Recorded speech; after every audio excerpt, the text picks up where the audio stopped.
Hi guys, it's me, it's Jessa. Ayan, nandito nga pala tayo ngayon sa Mr. DIY. And then may binili lang kami dyan. Tapos pagbaba namin guys, oh my gosh.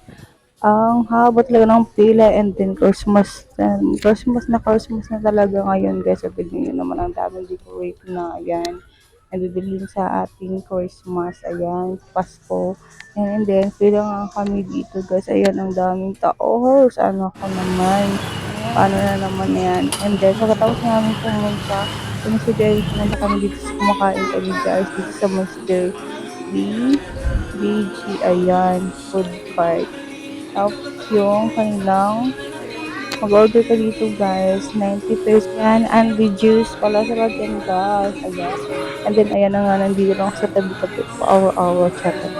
Charot, hindi ako pa-hour-hour guys. Masakit talaga yung ngipin ko kasi nabunutan talaga ako nung yung pizza. Nagbunota nga pala ako dyan ng ngipin ng nakarang araw guys.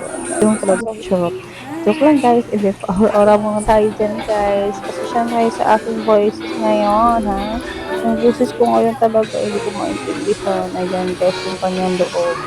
Sobrang ganda rin dito guys, kasi may ano, surprise. Tapos, yung otherwise pa na, sulit na yung 90 pesos mo dito guys. Ayan, may pa-aircon pa sila dito. Maayos lang mag-serve and then mag-rest guys. Ayan, kung malapit lang kayo dito sa Kadalawan, punta na kayo dito sa may BG Food Court. Ayan guys, siguro murang makakain nila dito. And then, in-order ko pala dito guys with, ayan yung ating sisig. First sisig na pala yung in-order ko dyan. And then, kakain na ako dyan guys. Aurora mo na. Ayan yung sisig natin. Ang sarap. Tapos, kumain na dito yung ating pamangkin. Ayan. Iba pala yung in-order nyo dyan guys. Basta yan, ayan. Sarap. And then, dito nga. Tapos na magmain.